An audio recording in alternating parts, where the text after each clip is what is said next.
You're listening to episode 174 of the D6 podcast.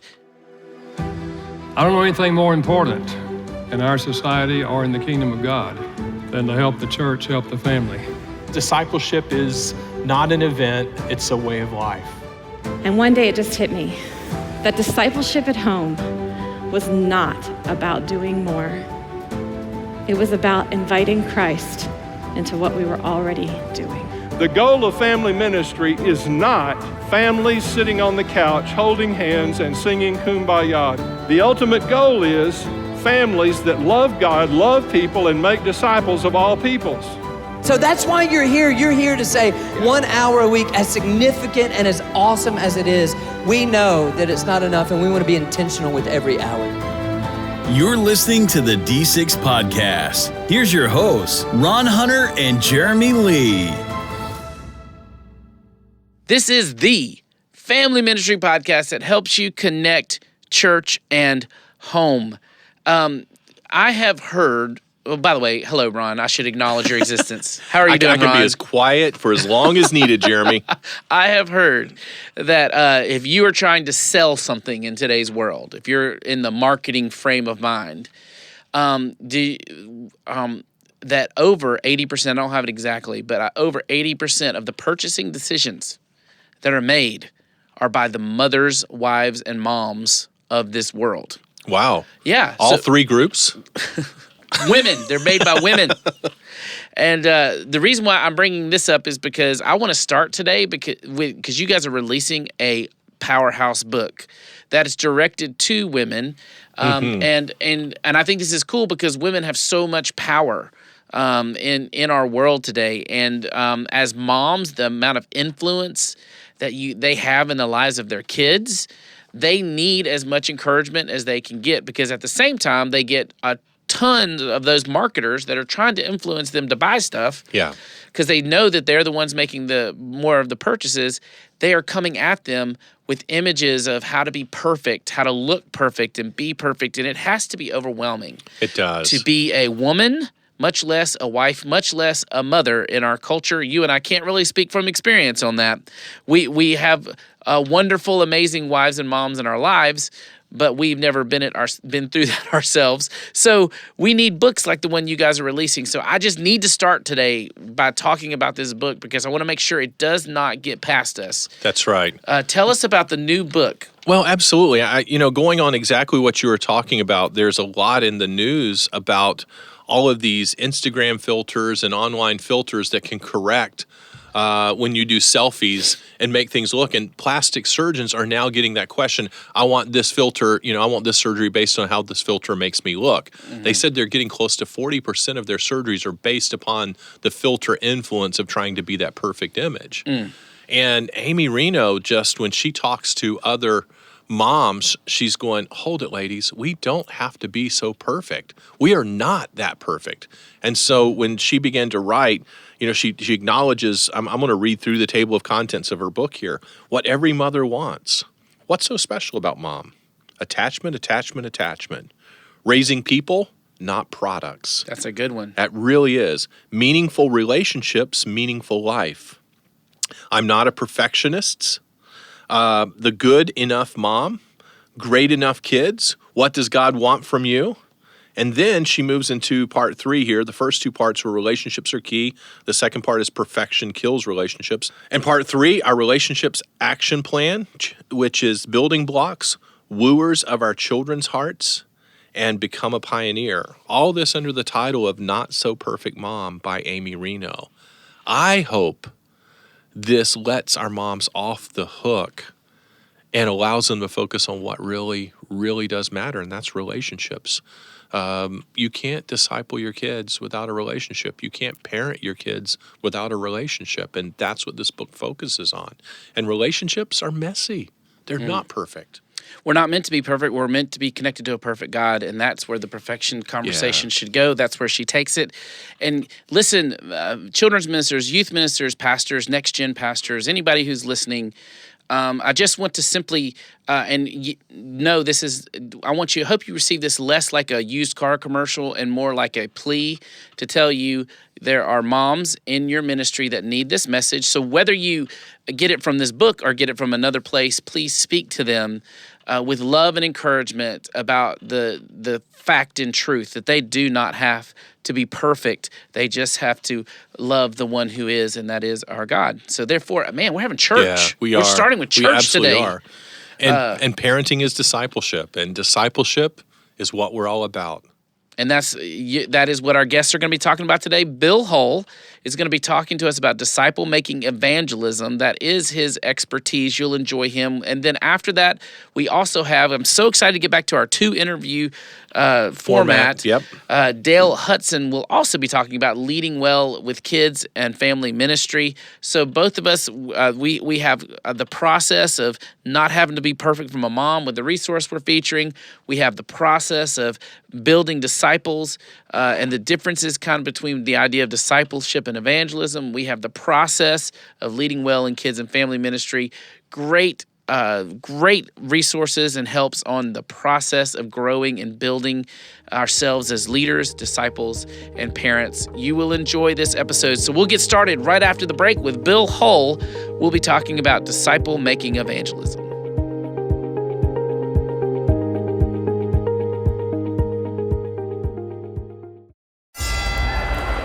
The real fight begins when you make your commitment to Christ.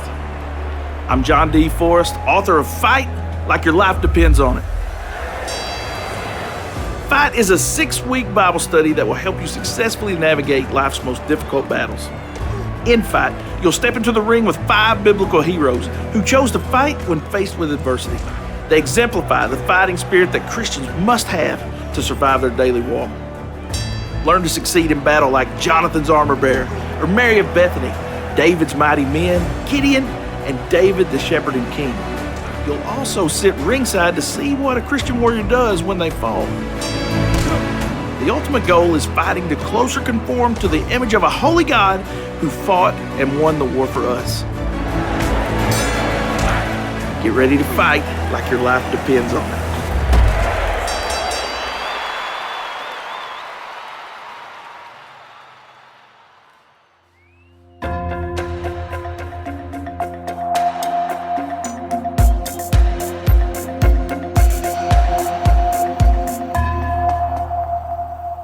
Hey, everybody, we've got Bill Hull today. You guys are going to enjoy his focus on discipleship. He's got a lot to teach us. He's been teaching and covering this subject for a while. In fact, it's his passion to help the church return to its disciple-making roots. And he considers himself, check out this term, a discipleship evangelist. I love the wordplay there. This God-given desire that he has is manifested itself. And he's written over 20 books, but there's 3 that probably form a nice little trilogy on discipleship that you guys might want to check out. One of them is called Jesus Christ Disciple Maker. The next one is the Disciple Making Pastor. And then finally, the Disciple Making Church. Mr. Bill Hull, thank you so much for being with us. Well, thank you. It's a pleasure. I'm looking forward to it. Now, listen, you say that your passion is discipleship, and we've got children's ministers, youth ministers, pastors, next-gen ministers, age-graded ministers that are listening to this. And, you know, this idea of discipleship is super important.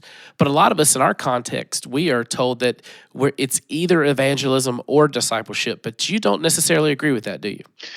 No, I don't. I think that, Jesus didn't tell us, to start churches. He didn't tell us to create universities or build hospitals. He just said, make disciples. And who was he talking to? He was talking to a group of men that he had spent 3 years with. And now they hear these words, go make disciples of all nations, all people groups, and baptize them in the name of the Father, the Son, and the Holy Spirit, and teach them to observe everything I have commanded you. They knew what he meant. And he meant a lot more than simply doing evangelism. To make a disciple, you have to have new disciples. And how do you get new disciples? Well, you share the message with them. And those who receive it, you baptize them, you initiate them. They become part of the community of faith. And then you teach them. And you're not finished until, as a disciple, you've made another disciple, who then in turn makes other disciples, because the Great Commission passage is about a strategy to reach the world. It's not about just becoming a good person. And so that's the reason that making disciples includes doing evangelism. It includes what a lot of people call discipleship, which would be training people, equipping people, instructing people, encouraging people, and those kinds of things. So that's what I mean by it. So that's why, to me, evangelism is one of the things a disciple does. I was watching some of your teaching, and you kind of talked about how the church can easily get confused on this topic. In fact, you kind of told a fun story about a woman who came up to you after a sermon and said that you weren't feeding her. Would you mind, please? I just need our audience to hear that story, because I know they've heard that. That has been said to most of them, and I want them to hear your response. Well, I just responded to her by saying, because I'd heard it a lot, and what I said essentially was, what time are you serving dinner tonight? That's awesome.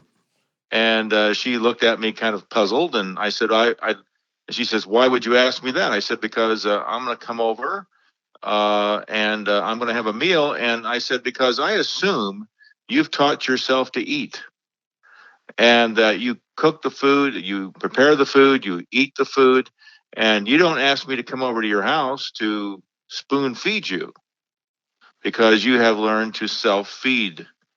And I said, if I don't do my work as as the pastor and do the best I can with a sermon, then you have a good criticism of me. But my role is to help you become a person who can feed yourself, and that's really what I want you. That's how I want you to relate to the Scripture. Is I want you to read it yourself. I want you to understand it yourself. And so that was basically what was behind the story. I love that. I think I wanted them to hear that, because I know so many of them have felt the pain of hearing that. Now, I also found out that you're a basketball player. You played basketball? Yeah, I played a lot of basketball a very long time ago. Yeah. But yes, I'm guilty of being a basketball player, yes. Could you still beat someone in one-on-one today? Yeah, maybe somebody my own age. But I am 6'6". I mean, it does help that you're tall, and I retired from basketball when I was around 40. When the high school players started beating me, then I realized I was pretty much finished. So I retired. You're from back in the day when the big man was actually the big man and they didn't act like guards. That's right. We stayed in there where we belonged. That's right. Now, hey, I love my son plays basketball. I love the sport, and it's all about instructing and teaching. And I think one of the reasons I bring that up is generationally, you come from a game of basketball that was it was what it was back when you were playing, and today it's so much different, isn't it? And so I think about that in terms of discipleship. There is a generational impact on discipleship, and we talk about that a lot at D6. We talk about generational discipleship. It's kind of a really important word to what we're trying to get across to leaders and ministers. And I'd love to hear your take on that, the idea that the gospel is meant to be carried down from generation to generation. What do you think about that concept? Well, has a long and fruitful history that the gospel is something that we receive. It's Paul mentioned this in 1 Corinthians 15, that he received the gospel, that it wasn't something that he made up. It wasn't something he crafted. He received it from Christ himself.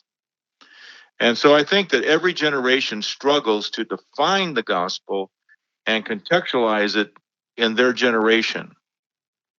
So in our generation, it is more about being holistic with the gospel, about being authentic with the gospel, about genuineness of matching what we say with how we live. I think that's what people are demanding. That's what they want to see. Let me see it. Not only hear it, let me see it. And I think in my generation, the baby boomers, we were more conceptual, more talking about proposition and whether things were true or false, which is still very important. I mean, nothing ever becomes more important than whether something's true or false. Yeah. But I think that it's kind of the doorway you go through is a bit different now. And it is in every generation and in different cultures. Man, I thank you for that. Appreciate it so much. Hey, there's if you guys want to find out more about Bill Hull, there's a couple of places you can go online. But Bill, I think I want to send them to the Bonhoefferproject.com because that just sounds cool. And as we talk about leadership and discipleship, I think I'd love for our listeners to know what you do. Can you explain the Bonhoeffer Project and how they might get involved with it? Well, yes, you go to the Bonhoefferproject.com and you can read about it. But essentially what we do is we take spiritual leaders and men and women, any age, but largely we have younger people. And what happens is we take a year with them and we meet 10 times in 4-hour increments. And then in between the meetings, they work on projects. And so the first thing we do is we teach them, why it's important to make disciples. And then we teach them what it means to make a disciple. And what is a disciple? Because you need to know what you're trying to produce or you won't produce it. And then finally, we tell them how, or a plan. So it's why, what, and how. And then essentially also there's a who in there. And that means that essentially when you're rethinking the gospel, you're rethinking what you're trying to accomplish in your leadership, and finally how you're going to go about it. There's some personal changes that you go through, and that's the who part. So it's why, what, how, and who. And that takes about a year. So it's a year-long leadership development type thing.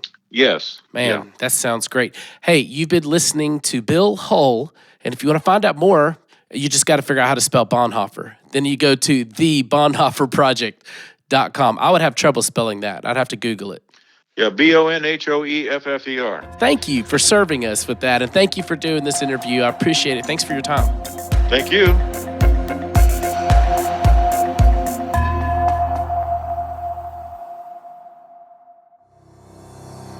Hi, this is Rob Reno with Visionary Family Ministries. My wife Amy and I were married in 1994. We loved each other and we had great intentions. But I need to be honest with you, I didn't even understand God's purpose for marriage. We began to experience significant marriage problems. But the Lord turned things around. He brought us to the scriptures in Ephesians 5, where God gives a mission to the husband and a mission to the wife. And he showed us that he had brought us together in marriage for a purpose, for a kingdom purpose. Amy and I share our story in the scriptures that changed our marriage and family in our book, Visionary Marriage. And I'm convinced God can use the same scriptures that transformed our marriage to transform yours.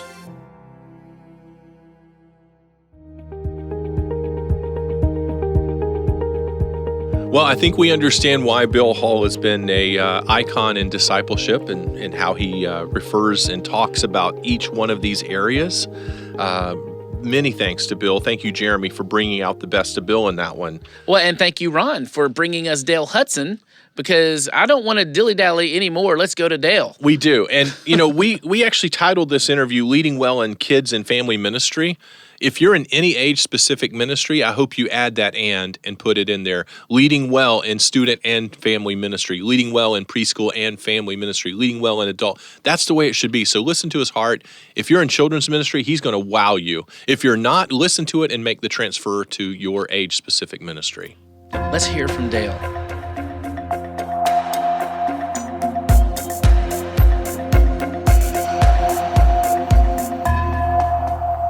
I want to welcome to the D6 podcast an expert in his field, friend. We don't have anybody on the podcast that's not a friend, so I always feel like that's a repeat way of introducing somebody. But we have the children's ministry guru, Dale Hudson, who, like many of our children and student pastors in their day who have done really, really well, have moved not only from their expertise in children's ministry, but also into family ministry. And Dale he's been a key catalyst in helping to build some of the largest churches in the country everywhere from the west all the way to the east, and significant. I mean, his church list reads like a who's who, and now he's at the stage of his life where people are calling him, seeking his counsel, advice, and direction, and he does nothing but coach teams and serve as a ministry consultant to leaders who want to reach that next level or want to grapple with the bigger issues of where their ministry is heading. So Dale, welcome to the D6 podcast. Thanks, Ron. Excited to be with you today. You delivered an incredible topic from the main stage, and I told you before you came on that I'm not going to let you in on the question until we get on the air. So here's the question. You're kind of coming into this blind, and I know you well enough to know this doesn't scare you. In all of your consulting, that you get phone calls from people literally all over the country, but I mean you just got back from a trip from South Africa. You've been to Asia. You're consulting and leading these conversations literally on a global scale. I would like to know what's the top 2 or 3 questions that you get asked about children's and or family ministry when people call you. Pull back the curtain, get into Dale's purview and say, okay, what are the trends that you're seeing based on the problems that are popping up today? Well, one question that I get asked that is common for every single church, no matter the size, is how do we build our volunteer teams? That's always usually the biggest need in children and family ministry is a solid volunteer team. And we know it can be a struggle, and it's definitely the biggest challenge. I mean, ironically, it's what makes kid and family ministry possible. Without volunteers, there is no ministry. But so how do you, bring people on your team? How do you equip them? How do you empower them to lead is a big one. I'd say the other thing I think a lot of churches are struggling with is just the consistency of a church attendance. I remember when growing up, for me, it was 3 times a week, Sunday morning, Sunday night, and Wednesday night. Yeah. And now, the churches I served in and other churches that I talked to across the country, families are coming to church a lot less frequently than they used to. Faithful was considered maybe 3 out of 4 weeks. Now it's about once a month. Yes. Is considered faithful. So how in the world are you going to, equip parents to lead spiritually if they're only there for 25% of the time? And then kids, what I'm concerned about, how deep of a faith are the kids going to have if they're only there for 25% of the time, which affects, the home talks and the home discussions as well. So I think that's what a lot of churches, all sizes are grappling with, is how do we get families to see the importance of kid and family ministry? How do we get parents to prioritize their lives so that, sports doesn't take over and pull their kids and their family away from church for weeks and even months at a time? So I think that's, in the conversations I'm having, that's a big point of discussion, is how do we help parents to see the importance of making church a very, very regular habit in their lives.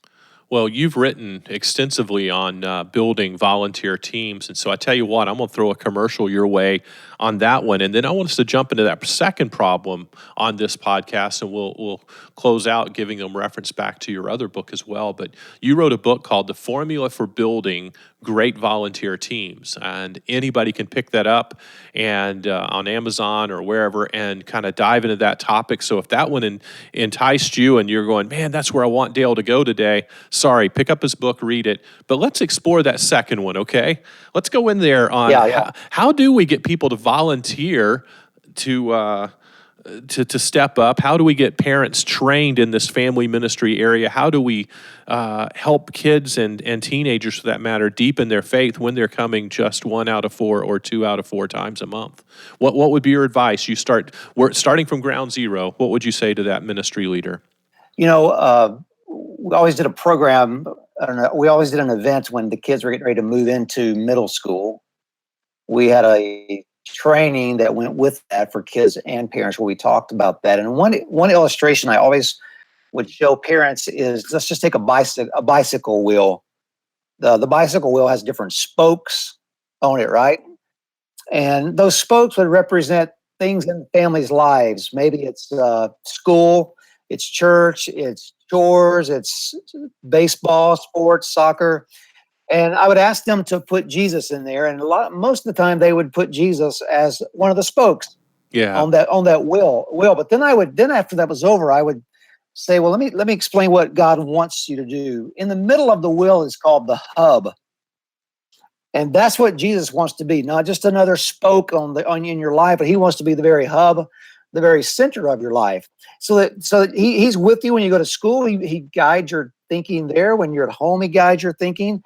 And so I think if we can help parents I have a hard time saying this long word, decompartmentalize their lives, so that church is not just on Sunday, but all throughout the week.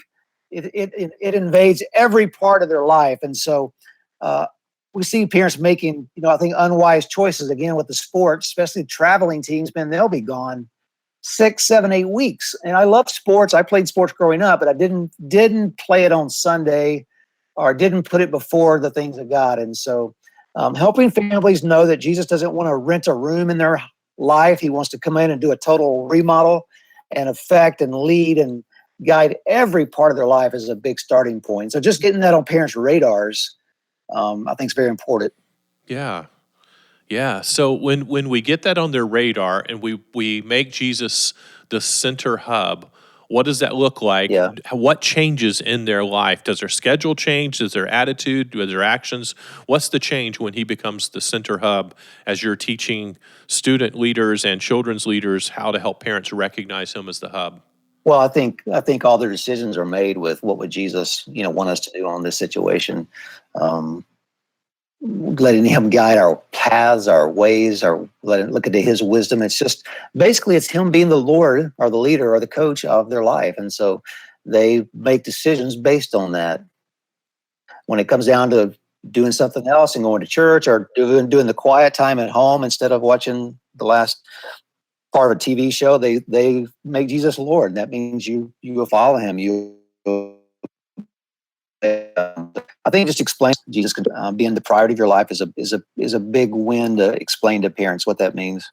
Good deal. So when they start living this out, what changes should a ministry leader experience ministry leaders tend to focus on what happens on campus, and what you're teaching is what happens not only on campus but away from campus. How do you get a children's leader or a family ministry leader to shift that paradigm of, hey, I'm not focused solely on what's on campus? Yeah, I mean, I think that's been a big part of the movement, right? The D6 movement over the last years is just to, first of all, just get it on their radar. Yes. And explain to them, here's what that means. So, I mean, I think a great time to start that is when their child is little, when they have a baby, or, parent-child dedication. I've done those for years. And it was only probably 8 years ago that I started doing a class for parents. Before they could dedicate their child, they had to go through this class. And yes, we talked about the dedication, but we spent probably 50% of the time talking about, here's how you raise your kids to follow Jesus. Here's at home during the week, the times and ways that you can, and resources that we're going to give you that you can disciple your child at home. And then obviously, getting them in church and tying the two together is important. I think if we get on the radar, we saw a lot of great fruit from that. We saw young families that once they grasped that concept, that they went on that pattern. And so, man, if you're trying to get parents at middle school, it still might work, but the best time to get that philosophy in parents' minds is when their child is little, when it's a baby. I mean, they can follow that pattern throughout that child's growing up time. You're exactly right, which fits that greater milestones discussion as well. Most people don't understand the purpose of milestones is not to celebrate the event, but to prep for the event from both a parenting perspective as well as a student perspective. And that's what you're talking about, getting Jesus to be that center hub in that area. Yeah. Well, I want to thank Dale for these incredible insights and helping us to help with this challenge of the inconsistency of where our families are interacting with church, but making Christ that center hub. If you want to know more, dive in a little deeper on this, there's 2 books that he has written and one that's about to come out. Let me reiterate the one I mentioned earlier, The Formula for Building Great Volunteer Teams. You can catch any of these online at Amazon. And then there's a really cool title. This is my favorite. I love the cover of this book too. It says, If Disney Ran Your Children's Ministry, there are 10 keys from Disney's success that will help you build the ministry you've always dreamed about. What a great title on that one. And Dale, you told me off the air that you've got a new book coming out in December of 2018 called Lead Well in Kids and Family Ministry, kind of that leadership angle on kids and family ministry. I'm looking forward to that one myself. Cool. Yeah, it's written. Just got to send it to the printer here, do a few editing, and we'll be ready to go. Awesome. Well, thank you for your consulting. Thank you for your authoring, and thank you for how you speak into so many different pastors' lives. Thank you. You've been a tremendous leader, and look forward to seeing what God does. Thank you, Ron. I appreciate your ministry and the ministry of D6 as well. It's made a difference in so many churches and families. So if you don't hear it very often, man, thank you. Thank you for your heart for the next generation and for families. We got a team who's very, very passionate about it, and thank you for being part of it. You have a good rest of the day, my friend.